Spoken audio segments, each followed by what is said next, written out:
बहुत बहुत स्वागत है आप सभी का। आपके साथ मैं हूं अभिलाष मिश्रा। आप देख रहे हैं आपकी बात मध्य प्रदेश। जी हां, मध्य प्रदेश में चुनावी समर है और इससे पहले असंतुष्टों ने मोर्चा खोलना शुरू कर दिया है।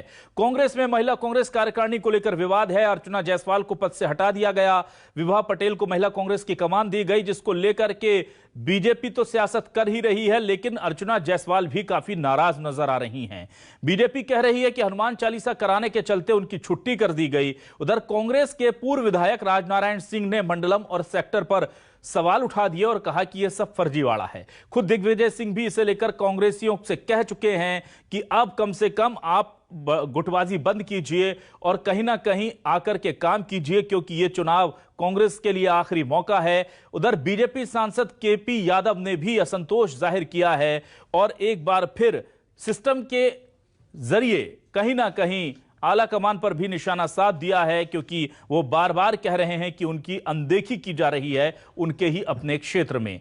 तो क्या असंतुष्टों को लेकर के अब दोनों ही पार्टियों को सोचना होगा, क्योंकि अगर चुनावी समर में जाना है तो असंतुष्टों को मनाना जरूरी है। इसी पर करेंगे आज आपकी बात।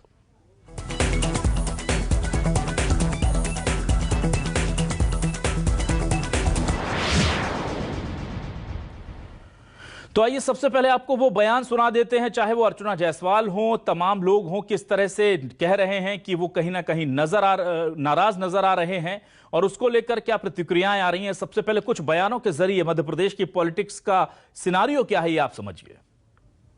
कठपुतली बनकर काम करना मुझे पसंद नहीं।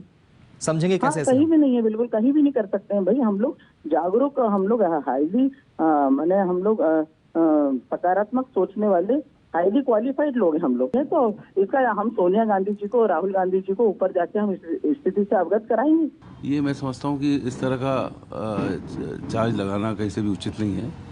जो आपने काम किया उससे सेटिस्फाई रहना चाहिए और मिल के कांग्रेस को मजबूत करने के लिए काम करना चाहिए। अर्चना जायसवाल जी को पद से सिर्फ इसलिए हटाया गया क्योंकि उन्होंने हनुमान चालीसा का पाठ किया था। कांग्रेस का ये हिंदू विरोधी चेहरा बार बार अनेकों जगह पर दिखाई देता है। अर्चना जायसवाल की गलती सिर्फ इतनी रही कि वे हिंदू हैं। कांग्रेस पार्टी की मानसिकता हिंदू विरोधी थी, है और रहने वाली है। देखिए मेरी बात को सुनो। मंडल सेक्टर जो अभी बना रहे हैं उससे आदमी को फायदा मिलेगा। जो पूर्व में मंडल अध्यक्ष चुनाव के टाइम में बने थे वो पूरे फर्जीवाड़े के थे और इसके वजह से नुकसान हुआ। उदाहरण के लिए बुरहानपुर जिला, वहाँ मंडल सेक्टर सब गायब थे। हमारे चुनाव में कोई आदमी बच्चा ही नहीं मिला। मतलब उस कारण आदरणीय कमलनाथ जी को मैंने अवगत कराया तो उस पर भंग कर दिए और नए सिरे सब जो बन रहे हैं ये फाइलें हमारी, देखिए ना, बता इधर फाइल, ये हमारी फाइल है मंडल सेक्टर की। इसमें अब ये सब ओरिजिनल लोग हैं, जिसको टेलीफोन लगाएंगे वो पूरी जवाबदारी सहित बात करेगा। कांग्रेस अगर आखिरी चुनाव है 23 का, बता देता हूं मैं आप लोगों को, अगर आप लोग नहीं ईमानदारी से चुनाव लड़े तो घर बैठिए आप सब। फिर कांग्रेस वापस नहीं आने वाली, वर्कर नहीं मिलेगा आपको काम करने वाला। तो ऐसा नहीं कि सिर्फ कांग्रेस में ही असंतोष है, बल्कि आपको केपी यादव का बयान सुना देते हैं। वो क्या कह रहे हैं और कह रहे हैं कि उनके ही क्षेत्र में उनके ही अधिकारी उनकी बात नहीं सुनते। अब इसे लेकर डैमेज कंट्रोल बीजेपी कैसे कर रही है, दोनों बयान सुनिए। मुझे नारियल फोड़ने का शौक बिल्कुल नहीं है, मैं जाता भी नहीं हूँ कहीं। आते भी है पत्र तो ये लोग कोई चले जाते हैं, मैं नहीं जाता हूँ। मैं ये चाहता हूँ कि केंद्र से जो काम स्वीकृत हो रहे हैं, जो माननीय यशस्वी हमारे प्रधानमंत्री नरेंद्र मोदी जी के नेतृत्व में जो काम हो रहे हैं, जिस भी विभाग में काम हो रहे हैं, वो लोगों को पता तो लगे क्या हो रहा है। सांसद केपी यादव जी ने जो कहा वो एक जनप्रतिनिधि का दायित्व है। एक जनप्रतिनिधि के तौर पर केपी यादव जी ने अपने दायित्व का निर्वहन किया है और यदि इसमें कांग्रेस को राजनीति नजर आती है तो ये कांग्रेस के भौतिक दिवालियापन का प्रमाण है। और आइए अब सीधे हम रुक करते हैं, क्या है हमारे सवाल ये आपको दिखाते हैं और फिर इस डिबेट को आगे बढ़ाते हैं। न्यूज 24 मध्य प्रदेश छत्तीसगढ़ के आज के सवाल। महिला कांग्रेस अध्यक्ष की नियुक्ति पर बवाल, गुटबाजी को लेकर फिर उठे सवाल। बीजेपी सांसद की नहीं सुनते अधिकारी, जानबूझकर अनदेखी या सिस्टम की लाचारी, ये बड़ा सवाल है। एक दूसरे के असंतुष्टों पर आया प्यार, अपनी पार्टी में नाराजगी से साफ इनकार। दोनों कहते हैं हमारे यहां तो सब ठीक है। एमपी में असंतुष्टों ने कसी कमर, कैसे जीतेंगे 2023 का समर। अगर अभी यह हाल है तो आगे क्या होगा, इस पर बातचीत करने के लिए हमारे साथ तीन खास मेहमान जुड़ चुके हैं। हमारे साथ बीजेपी से वरिष्ठ नेता प्रवक्ता आशीष अग्रवाल जी जुड़े हुए हैं। आशीष जी, बहुत स्वागत है आपका न्यूज 24 मध्य प्रदेश छत्तीसगढ़ पर। हमारे साथ कांग्रेस मीडिया उपाध्यक्ष सैयद जाफर जी जुड़े हुए हैं। बहुत बहुत स्वागत है सैयद जाफर जी आपका। और आज हमने वरिष्ठ पत्रकार मृगेंद्र सिंह जी को भी आमंत्रित किया है। मृगेंद्र जी, आपका भी बहुत स्वागत करूंगा मैं न्यूज 24 मध्य प्रदेश छत्तीसगढ़ पर। सबसे पहला मेरा सवाल आता है आशीष जी आपके पास। कांग्रेस के अंदर जो भी चल रहा है उसे लेकर के आप लोगों ने तय करके बता दिया कि अर्चना जी ने हनुमान जी की पूजा कर दी, इसलिए हटा दिया, और जब बात आती है केपी यादव जी की तो वहां पर फिर आप कहते हैं ना ना हमारे यहां तो सब ठीक है। तो सर ये कैसा वो है, अपने अपनों पर प्यार और दूसरों पर करते हैं वार, कैसा है ये मामला? वो कत्ल भी करते हैं तो चर्चा नहीं होती, हम आह भी भरते हो जाते हैं बदनाम। भारतीय जनता पार्टी में विषय होते हैं वो एक पॉइंट नंबर 2, अगर आप केपी यादव जी के विशेष विषय का जिक्र करें तो उसमें उनकी फिक्र उनकी क्षेत्र की जनता है। जिस क्षेत्र की जनता के लिए वो आवाज उठाना चाहते हैं और वो नाराजगी है तो नाराजगी कुछ लोकल अधिकारियों से है जिसको समय समय पे एक जागरूक जनप्रतिनिधि के तौर पे उठाते हैं। बाद बाकी कांग्रेस को देखें तो कांग्रेस और अंतरकलह तो एक दूसरे की पर्यायवाची बन चुकी है। दिग्विजय सिंह कमलनाथ जी अरुण यादव राहुल सिंह भैया की, ये सब एक दूसरे के लिए राजनीतिक कब्र खोदने की जुगाड़ में जुटे रहते हैं। तो मैं कांग्रेस को देखता हूं तो मुझे वो गीत और याद आता है कि कभी खुद पर और कभी हालात पर रोना आया। तो कांग्रेस की तो इतनी तकलीफें, अर्चना जायसवाल जी की कमी क्या थी, उनका गुनाह भी कोई कांग्रेस ही नहीं बताया। क्या वो गुटबाजी थी? क्या अर्चना जायसवाल जी के बहाने दिग्विजय सिंह जी और कमलनाथ जी के गुट आगे पीछे भिड़ गए हैं? या उनको निश्चित ही जो बात चल रही है कि हनुमान चालीसा कराने का अपराध जो उन्होंने किया कांग्रेसियों के अनुसार, दिग्विजय सिंह जी के अनुसार, उसका भुगतना पड़ा? तो ऐसे कई प्रश्न हैं, परंतु मूल विषय ये है अभिलाष जी, भारतीय जनता पार्टी अपने जो मैनिफेस्टो है उसको पूरा करने में लगी हुई है ताकि जनता के बीच जाए तो अपना पूरा काम का लेखा जोखे जाए, जबकि कांग्रेस अपनी ही अंतरकलहों में जुटी हुई है। ना तो ये एक जिम्मेदार पक्ष के रूप में 15 महीने की सरकार में नजर आए और ऐसे ही नाकारा विपक्ष के रूप में नजर आते हैं जिसको जनता से कोई मतलब नहीं है। कौन अपने पुत करेगा, इसकी एकमात्र जंग में कांग्रेसी नेता लगे हुए हैं। ठीक है सैयद जाफर जी, मैं आपसे जानना चाहूंगा, जब भी कुछ कांग्रेस में फेरबदल होता है तो असंतोष खुलकर सामने आता है, और क्या वजह है कि इतना ज्यादा टूटने बिखरने के बाद कांग्रेस में अभी भी हमें वो एकजुटता नजर नहीं आती? अरुण यादव जी को हम देखते हैं वो पार्टी की संगठनात्मक बैठकों से दूरी बना लेते हैं। हम देखते हैं अजय सिंह राहुल भैया जो हैं उनका बहुत सक्रियता हमें नहीं दिखती। हम देखते हैं कि दिग्विजय सिंह जी और कमलनाथ जी सड़क पर आकर के उनके बीच जो वाद विवाद हो जाता है वो सामने आ जाता है। तो जाहिर सी बात है मौके दे रही है कांग्रेस तो फिर सवाल तो उठेंगे। देखिए, एक सबसे बड़ी महत्वपूर्ण चीज ये कि जो सत्ता और विपक्ष होता है वो जनता के लिए होता है। सत्ता का जो भी काम होना चाहिए वो जनता के हित में होना चाहिए और विपक्ष का जो भी काम होना चाहिए वो जनता की आवाज के रूप में होना चाहिए। किसको पद मिला, कौन पद से हटा, इससे मध्य प्रदेश की जनता का भला नहीं होने वाला। एक राजनीतिक चर्चा जरूर हो सकती है, जैसा कि मैं आशीष जी की उस अंतिम बात से पूरी तरीके से सहमत हूं कि भारतीय जनता पार्टी अपने मैनिफेस्टो पे काम कर रही है, लेकिन वो काम दिख नहीं रहा। काम कर रही है, कौन सा काम कर रही है जिससे जनता को लाभ हो रहे हैं? तो मेरा सबसे पहला तो ये है कि हमें जो भी बात करनी चाहिए, जो भी कार्य करना चाहिए वो जनता से जुड़े होना चाहिए, एक बात।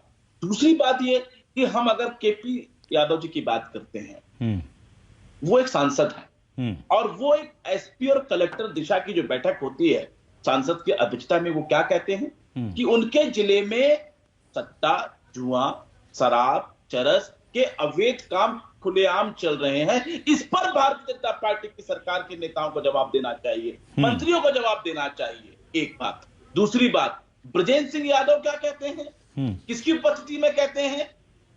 बिजली के मंत्री प्रद्युम्न सिंह तोमर की उपस्थिति में कहते हैं कि मध्य प्रदेश के किसान के पास जहर खाने को पैसा नहीं है, वो बिजली का बिल कैसे आएगा, इस विषय पे चर्चा होनी चाहिए। तो जहां तक अभी गुटबाजी के बारे पर जिस प्रकार से अभी दिग्विजय सिंह जी और कमलनाथ जी और आदरणीय अजय सिंह और अरुण यादव पर बड़ा बखान कर रहे थे आशीष जी, तो थोड़ा सा मैं आपका ध्यान आकर्षित करना चाहता हूं। जिस हनुमान चालीसा की आप बात कर रहे हैं, जिस सनातन धर्म के पर होने वाले कार्यक्रमों पे आप चर्चा कर रहे हैं, तो थोड़ा सा मुख्यमंत्री के गृह जिले, आदरणीय मुख्यमंत्री जी के गृह जिले सीहोर में हुए रुद्र अकाल के कार्यक्रम को रोका गया, शिव पुराण को रोका गया, और उसके बाद कैलाशप्रिय विजयवर्गीय जी को चिट्ठी लिखनी पड़ती है कि सनातन धर्म के खिलाफ भारतीय जनता पार्टी के जो प्रशासनिक सरकार के प्रशासनिक लोग हैं उन पर कार्रवाई होना चाहिए। क्यों नहीं मुख्यमंत्री शिवराज सिंह चौहान जी का बयान आया? क्यों नहीं नरोत्तम मिश्रा जी को 24 घंटे पहले याद आई कि इतना बड़ा कार्यक्रम चल रहा है जो कि इंदौर और भोपाल हाईवे जाम हो गया? तो मेरा अंत में सिर्फ अभिलाष जी यही निवेदन है, चर्चाएं होनी चाहिए, बिल्कुल चर्चाएं होनी चाहिए, गुटबाजी पे भी होना चाहिए, लेकिन जो विषय जनता से जुड़े हुए हैं उस पर प्रथम चर्चा होनी चाहिए। और मैं अगली बार आपको अर्चना जायसवाल जी के बारे में चर्चा करूं। जी ठीक है। मृगेंद्र जी, देखिए, जब कांग्रेस के अंदर जो गहमा गहमी चल रही है वो जाहिर सी बात है कि सरेराह दिखती भी रही है और वो सामने भी आती रही है और उससे स्वीकार भी करते रहे कई नेता। लेकिन बीजेपी में भी ऐसा अब उतना अनुशासित लगता नहीं। मुझे 2-3 चीजें याद आती हैं। नारायण त्रिपाठी के बयान हो, अजय बिश्नोई के बयान हो, अभी भूपेंद्र सिंह जी को ग्वालियर के एक बड़े कार्यक्रम में, उनके ही विभाग के कार्यक्रम में नहीं बुलाया गया। नरोत्तम मिश्रा जी कुछ दिनों पहले वृक्षारोपण के कार्यक्रम में गुस्से में जाकर के पीछे कुर्सी पर बैठ गए।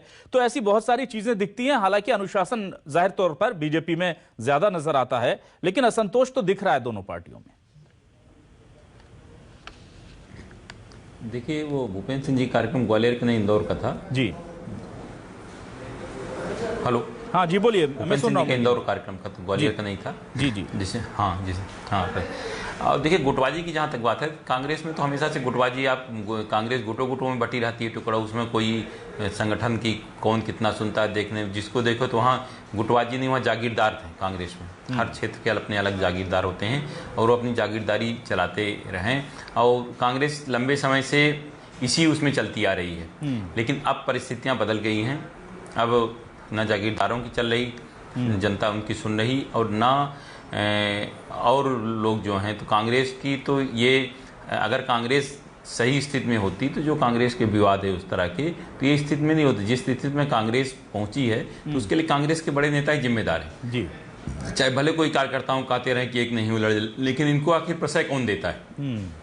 जो नेता कांग्रेस में विरोध करते हैं चुनाव के समय कि उनको टिकट नहीं मिले, जिसको मिला हराने में, जो भी बीजेपी को या उन पार्टियों को सपोर्ट करते हैं, चुनाव के उनको निकाला जाता है, तो फिर उनको वापस पार्टी में ले लिया जाता है। कभी उन पर कोई कार्रवाई नहीं होती।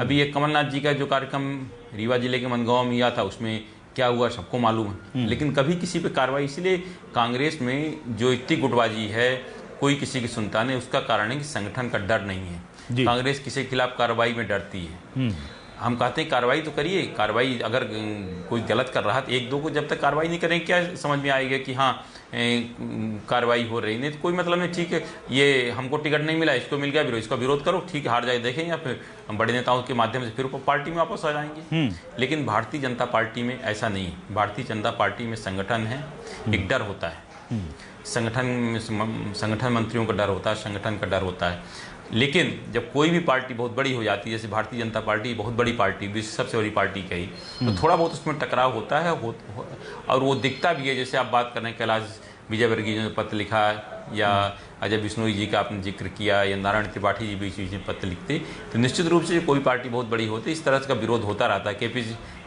यादव जी ने विरोध किया, तो ये विरोध के स्वर हैं, लेकिन यहाँ संगठन इतना मजबूत है कि विरोध के स्वर को दबा दिया जाता है या फिर सामने वाले को बुला के समझा दिया जाता है और उनको। लेकिन कांग्रेस में तो ये स्थिति भी नहीं, कौन किसको बुला के समझाएगा। ठीक, इसलिए ये कांग्रेस में स्थिति बन रही है। और कांग्रेस ने, जो दिग्विजय सिंह ने कहा कि अगर अभी नहीं सुधरे 2023 के बाद कोई नहीं, तो वो स्थिति बनेगी यदि कांग्रेसी कार्यकर्ता एक नहीं हुए तो।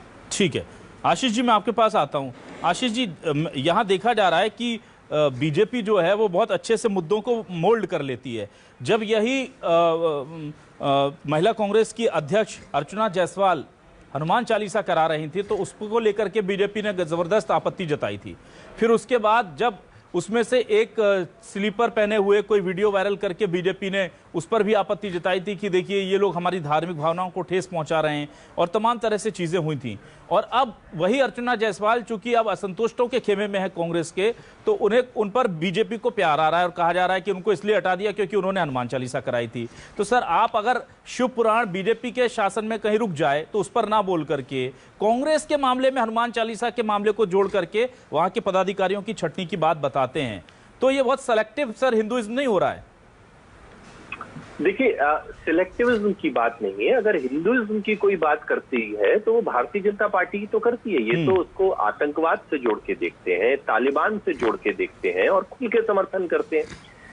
अभिलाष जी, चर्चा तब होती है जब व्यक्तित्व में दोहरापन होता है। तो जो दल हिंदू को आतंकवादी बताता है, मंदिर जाने वालों को लड़की छेड़ने वाला बताता है, भगवान श्री राम को काल्पनिक बताता है और अचानक वोटों के डर से अगर रामलीला कराने लगे या हनुमान चालीसा कराने लगे तो चर्चा तो होगी। और उसके बाद उस नेत्री को हटा दिया जाए तो निश्चित ही इस बात को तय तो करना होगा कि क्या उनका अपराध इतना तो नहीं था।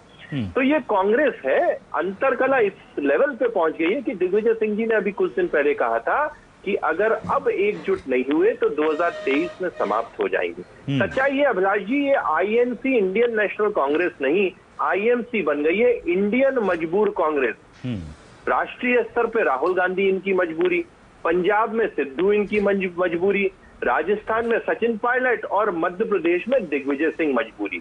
और ये जो धड़ों में बटी हुई कांग्रेस है अपने वारिसों को तलाश रही है, पिता इन सन्स पार्टी बन रही है। एक कांग्रेस हो गई है कमलनाथ की जो नकुलनाथ को वारिस बनाना चाहती है, एक कांग्रेस दिग्विजय सिंह की है जो जयवर्धन के लिए लगी हुई है, और तीसरी कांग्रेस है जो मिल के इन दोनों से लड़ना चाहती है पर आपस में ही लड़ती रहती है, जैसे जीतू पटवारी वाली कांग्रेस। तो इनको जनता के मुद्दों से कोई फर्क नहीं पड़ता। आपने पंडित प्रदीप मिश्रा जी की बात की, तो अगर वहां पर कुछ कमी हुई तो उसके लिए आवाज किसने उठाई? दिग्विजय सिंह ने क्या? नहीं, हमारे नेताओं ने आवाज उठाई। और वो विषय हमारे नेता वर्सेस हमारे दूसरे नेता नहीं था। हम सबकी राय ये है कि प्रशासन को पूरे इंतजाम करने चाहिए थे और अगर कोई कमी है तो सुधारना चाहिए था।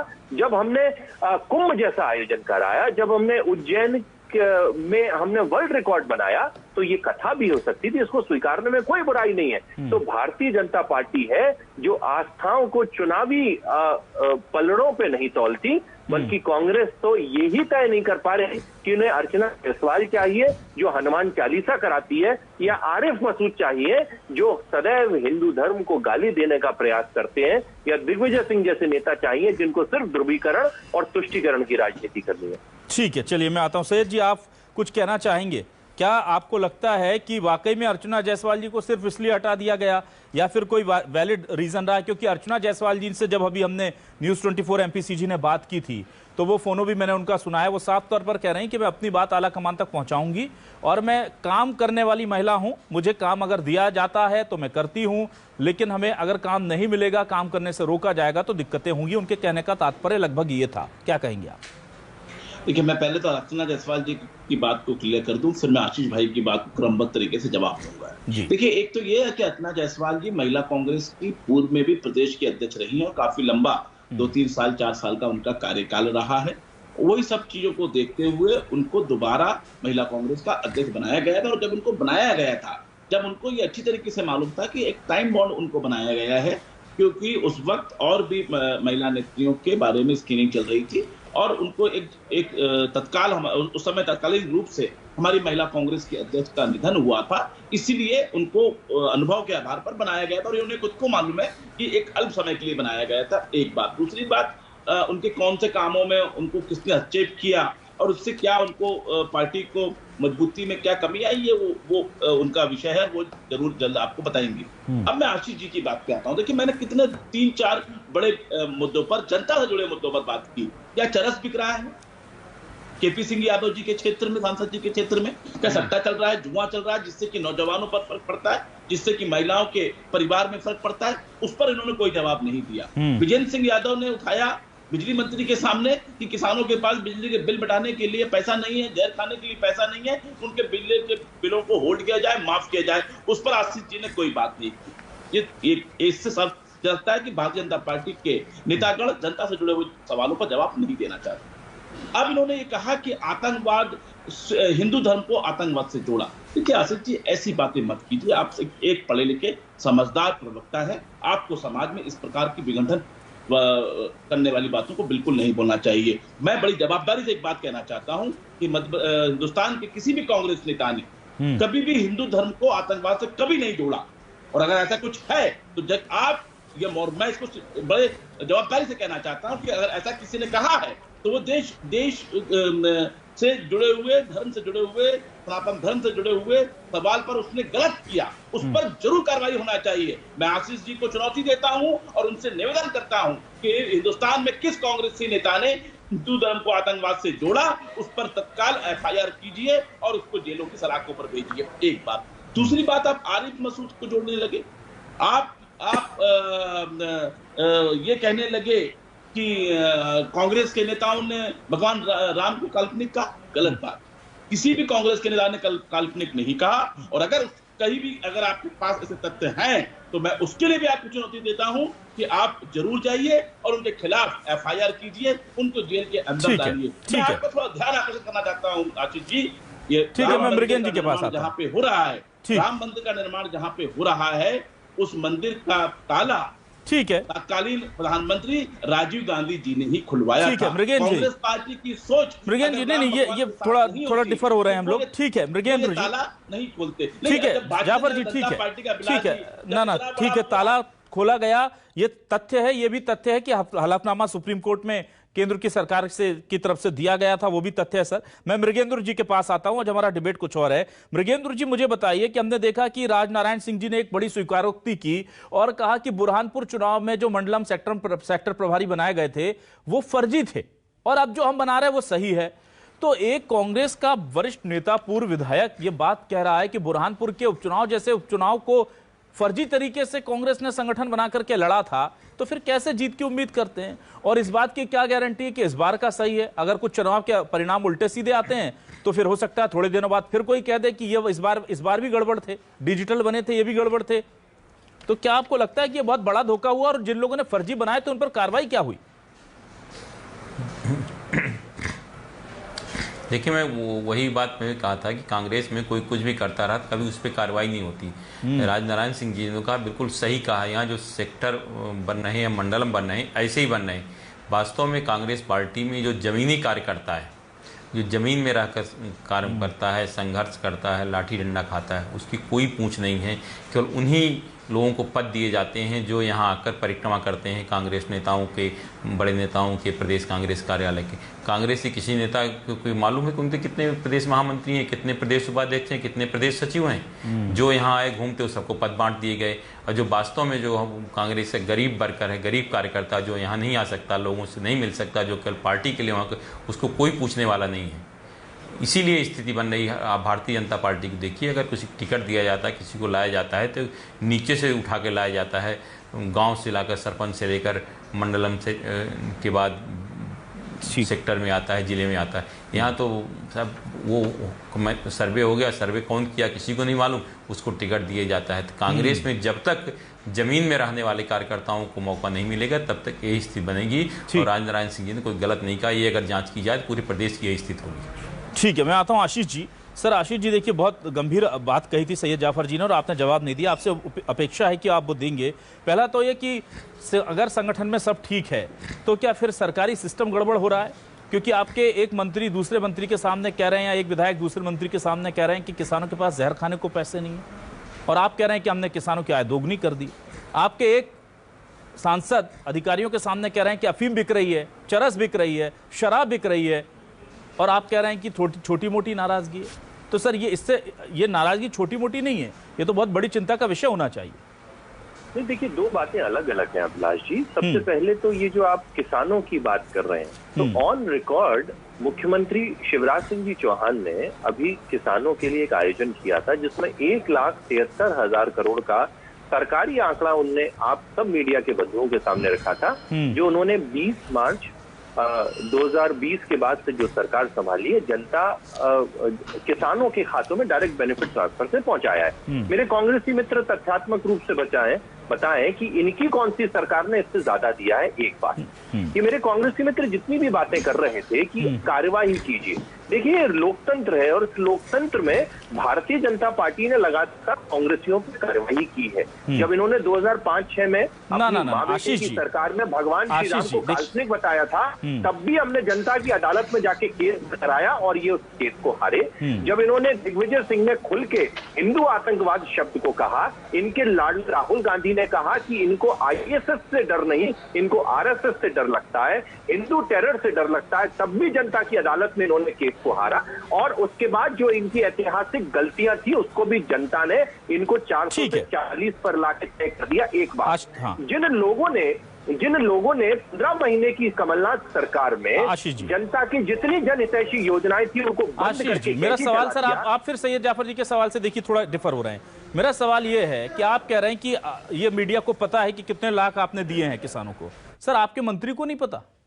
आपके मंत्री कैसे बोल रहे हैं कि किसानों के पास जहर खाने को पैसे नहीं है? आप कह रहे हैं कि कानून व्यवस्था अच्छी है, आपके सांसद को नहीं पता कि कानून व्यवस्था, या तो सरकार सही कह रही है या सांसद सही कह रहे हैं, या तो सरकार सही कह रही है या मंत्री सही कह रहे हैं, कुछ कोई तो गड़बड़ हो रही है ना कुछ। अभिलाष जी, ये कौन से मंत्री ने कहा है कि किसानों के पास घर खाने के लिए पैसा नहीं है? बृजेंद्र सिंह यादव जी ने प्रद्युम्न सिंह तोमर जी के सामने कहा, किसी मंत्री ने ऐसा नहीं कहा। बृजेंद्र सिंह यादव जी ने कहा खेती किसान, अभिलाष जी बोलने दीजिए ना, अगर इस देश में खेती किसानी में किसी एक राज्य ने अव्वल दर्जे का काम किया तो आप जेनरिक बातें कर रहे हैं।